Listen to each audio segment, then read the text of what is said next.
के आइले कृष्ण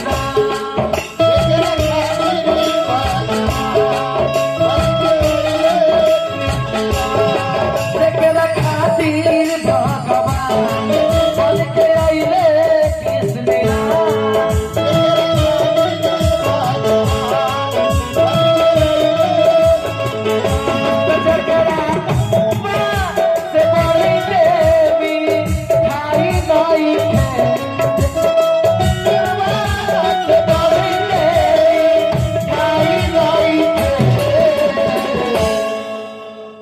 जरा दूधवा से बढ़ के मिठाई नहीं खे अरे बाटे हुआ भागा जरा माई नहीं खे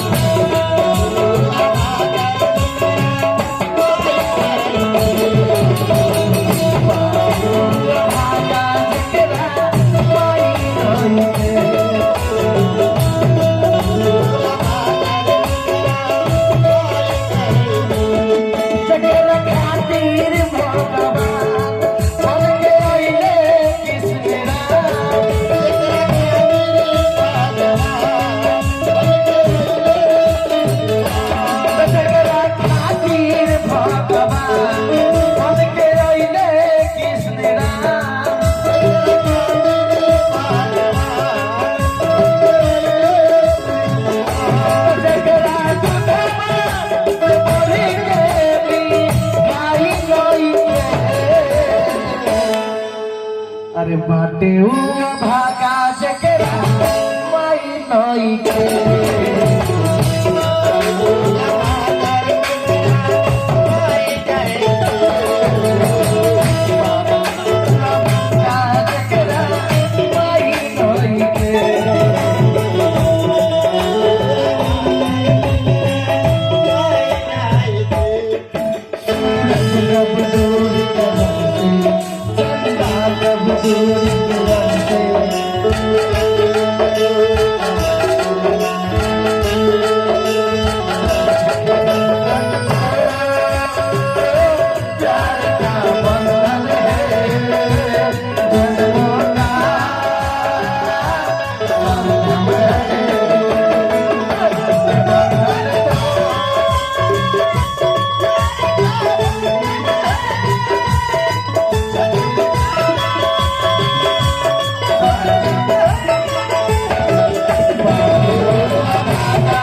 संजय भैया के शाहरुख के तरफ से 501 का पुरस्कार जो हमारे सोनपुर के निवासी है उतनी दूर से इस छोटे भाई माँ की याद में माँ के ऊपर गाना गया उसके तरफ से 501 रुपया पुरस्कार कोटि प्रणाम संजय भैया के शाहरुख बातें हुआ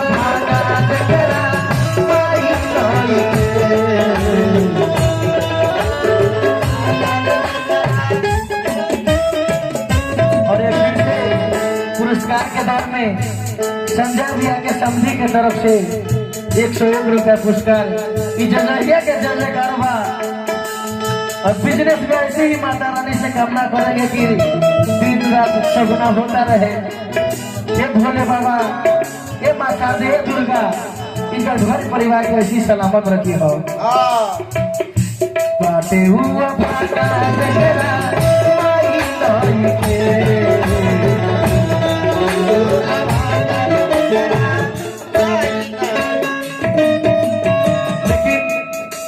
माई भी पाल पोस के बड़ा करेला बेटा भी 3 प्रकार के होला। हेलो बेटा भी 3 प्रकार के होला। कैसे कैसे कैसे एगो होला पूत एगो कपूत एगो सपूत एगो नलायक तुम्हें कपूत बेटा के ह पूत के ह जे हमार बाबूजी एक तला घर बनवैले उ बेटा के ओहे घर में चल बसल कहले न बढ़े देले न घटे देले। सपूत के ह जे हमार बाबूजी एक तला घर बनवैले उ बेटा उ घर के 2 तला 3 तला 4 तला मतलब प्रमोशन जारी है जड़ जमीन खरीद ले बाबूजी के पक्का सपूत हवे कपूत जे नालायक बोलले वाली ओहो घर के बेच बाच के ढुलकौआ पियत रहे ओकरा कपूत कहा जाला। लेकिन माई बेटा में अगर बच्चा में रही तो माई के प्यार हमरो हो प्यार मिलल है। बेटा अगर के खाना नहीं खे खा तो गोदी में रखी कि हमर बाबू खाना नहीं खे खाए दूध काहे नहीं खे पियो कहते हम देखने रे बेटा चंदा माम मतलब कैसू हमर बेटा खाना खा लेबे आ वही बेटा बड़ा होला के बाद जब माई बाबू जी के चल बस न हो बिस्तर पर पड़ल रही तो कही कि पुतहिया कि ये माई जी खाना खा लू तो जाके न खाई कहे कि जाए पुतहिया तबियत ठीक बा तो बेटवा का कही कि ज्यादा उनका रोज के ड्रामा है से कर मन भर है तो वही बेटा हपाल पूछ के बड़ा कहले आज वो हाल होता लेकिन चले के हो कि अरे दूध भात मुंह में खियावे चंदा मामा के देखा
वहाँ माई के दुआई काम करेला। अगर मंदिर में जाके माई बेटा खातिर माथा टेक दी तो कबो कबो वो सफल हो जाला जब दवाई ना काम करे लेता तो जेकरा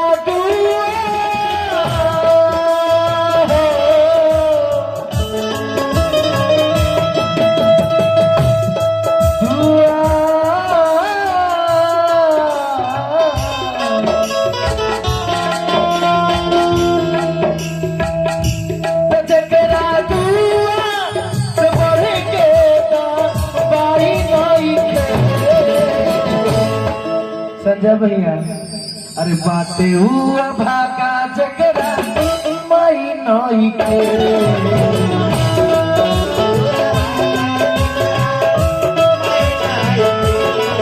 बाते हुआ भागा जगरा माई नई के और हमारे प्रिया देवी के नसनी के तरफ से 500 एकड़ का पुरस्कार जगहिया के जगह बड़ा हमको घर परिवार में ऐसी सुखी रखी है उनका नसली के नानी तो चल गई लेकिन नानी के याद में ना रहल गई हो दिल पर चोट लागल तो उनके तरफ से 100 रुपया के नोट निकल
के।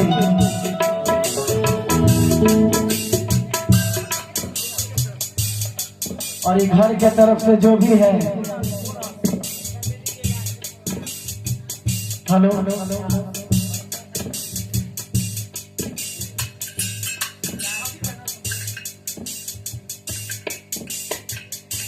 इनके तरफ से पुरस्कार है, नाम नहीं पता है,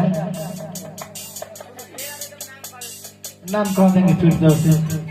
काटे हुआ भागा तेरा माही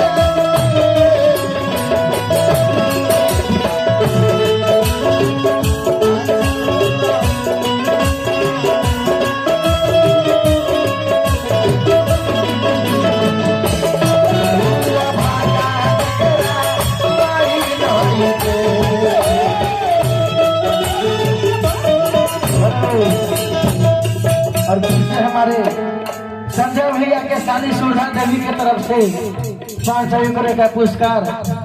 ऐसे घर परिवार के सुखी कौले रहो, घर परिवार के आबाद रखी हो, उनकर बाल बच्चा के खुश रखी हो। माँ शारदा दुर्गा नी भोला बाबा सेवा से विनती करता नहीं, परिवार पर कोई आँच ना आवे दी हो। और उनकर बेटा के बिजनेस वाली वैसी तरक्की बढ़ाने रही हो।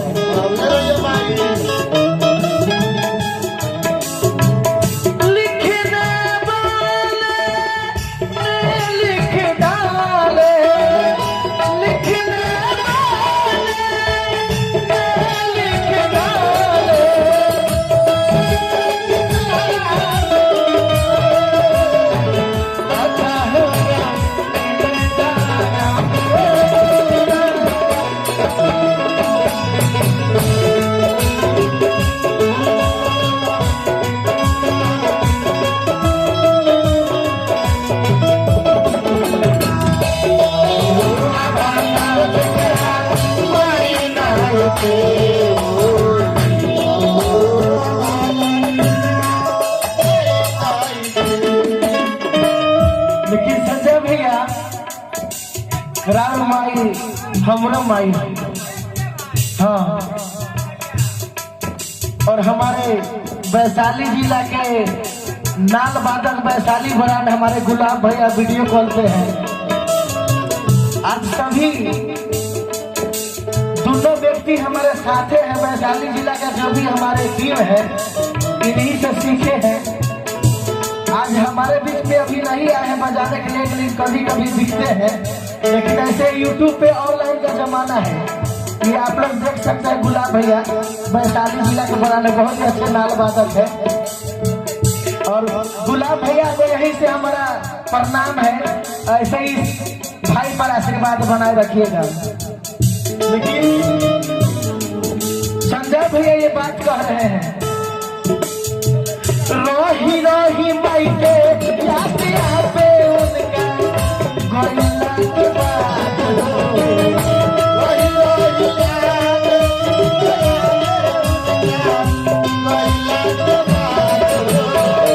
बेटा खूब आंसू पे उनका बिसरला के बाद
प्रभु पता नहीं खेला गली घर के परिवार खोजता, घर के पोता खोजता, घर के बेटा खोजता।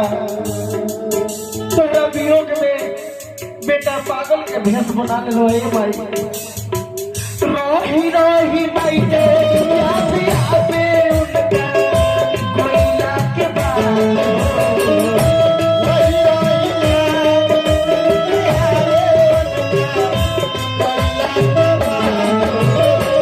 संजय भैया तू बहावे उनका बिसरला के बाद।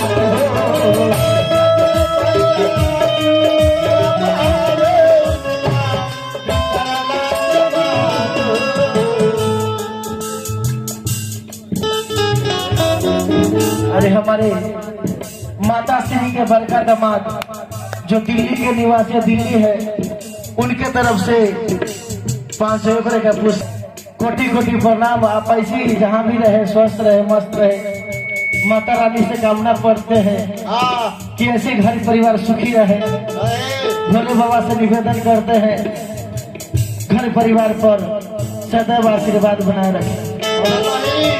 रही रही माई के के बाद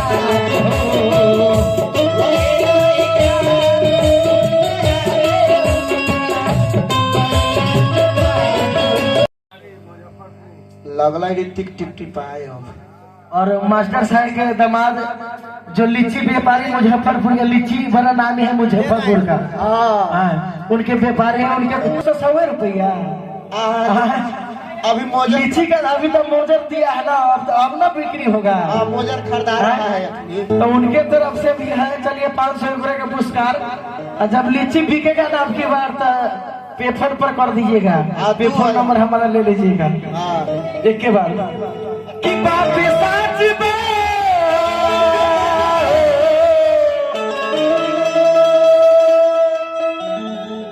सच बात सच बात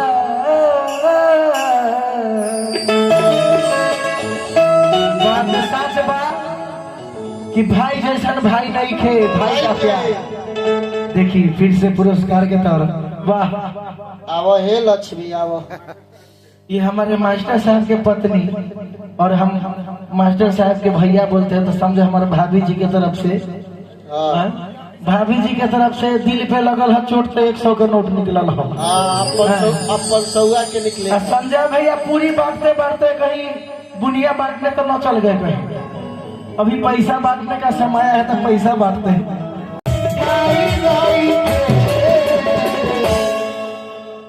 जरा दूधवा से बढ़ के मिठाई नहीं खे। अरे बाटे हुआ भागा जकरा माई नहीं खे।